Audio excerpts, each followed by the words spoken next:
Would you get a bigger TV with good quality or a big TV with great quality? That's the question we're asking today. Let's get started. Well, the last TCL TV went so well, it looks like they sent us another one to check out. So in the last video, I checked out the QM6K, which I will pin to the comments section because it was the first TCL TV to make me leave Samsung in my living room for over 10 years. First time ever, did it because of the improved quality. But now we're checking out the QM7K, which as you can imagine is a upgraded version from the 6K. Now, TCL did not sponsor this video or the last one, but they did send me these TVs. However, they are not seeing this video before published.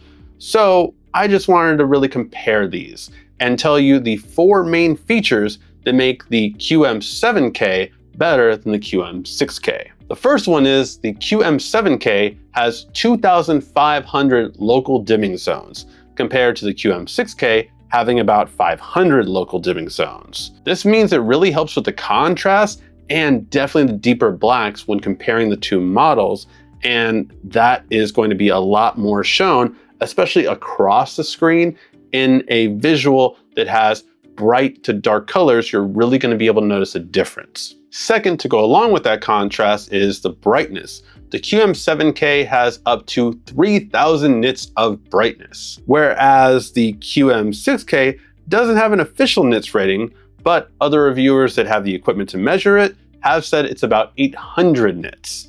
This combination gives you much better HDR, especially when watching supported HDR formats like Dolby Vision, and when you also watch HDR10, HDR10 Plus, and other formats that really take advantage of everything the movie is supposed to look like and makes it shine through the screen. Coming from the smartphone world, I really have seen flagships go through the same thing recently, going from 500, 800 nits of brightness now to 2,000 plus nits of brightness. This does make a lot of sense for TVs as well, especially in living rooms where you possibly have a lot of windows and you don't want it to reflect off of them and you just want to see your screen as it was intended. Which brings me to the third one, which as a fan of vivid colors, I can really appreciate, and one of the reasons why I really do like the QM7K better. The QM7K has a CrystGlow HVA panel. What that means is it's not as matte looking, but still maintains the great anti-reflection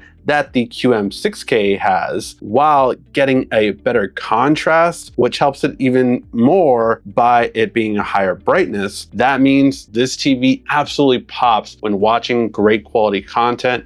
It just looks so much better. And again, I just love the vividness. So for me, it's an easy one to say, yeah, if you want it to be that bright screen in the TV that you see in the stores, this one is a worthy upgrade. Finally, the last big upgrade is the speakers. This one has Bang & Olufsen speakers. Hey guys, welcome to how to improve your camera quality on the Galaxy S25 series. So let's go fulfill prophecy. Come on. I'll be your hero, baby. If you let me, I promise I will be there for you in your time of need. They definitely sound better and clearer. And while I'm a person that does always have a surround sound system in my living room, I would say for the average person, you would definitely be able to use the QM7K speakers and be quite happy with them. And they definitely get loud, so just know that if you put it over 50, you're going to be able to hear it. So now I ask you the same question I asked in the beginning. Would you pick a good quality TV with a bigger screen, or would you pick a great quality TV with a big screen? The reason I ask this is because the QM6K 85 and the QM7K 75 are actually retailing for the same price. For me, I'm a sucker for brighter screens and more contrast, so I personally have decided to keep the QM7K up, and it just really is so much better in terms of watching a movie. It just pops like crazy. Although I will say that I do miss the 85-inch now that I have the Nintendo Switch 2 and I'm playing games with the kids like Mario Kart, where you have 4 separate screens, and the 75 just isn't as big as the 85, so I am missing it a bit there. But hey, you never know. TCL does have one more TV in their lineup. It's the highest end. If we get the 85-inch of that one, it might be the ultimate living room TV for 2025. We'll have to wait and see. Stay tuned. Thank you as always so much for watching, and let me know which TV would you get in the comment section. This has been RICKY, the YouTube Tech Guy. Thank you so much again for watching. Make sure to like, subscribe, and comment down below.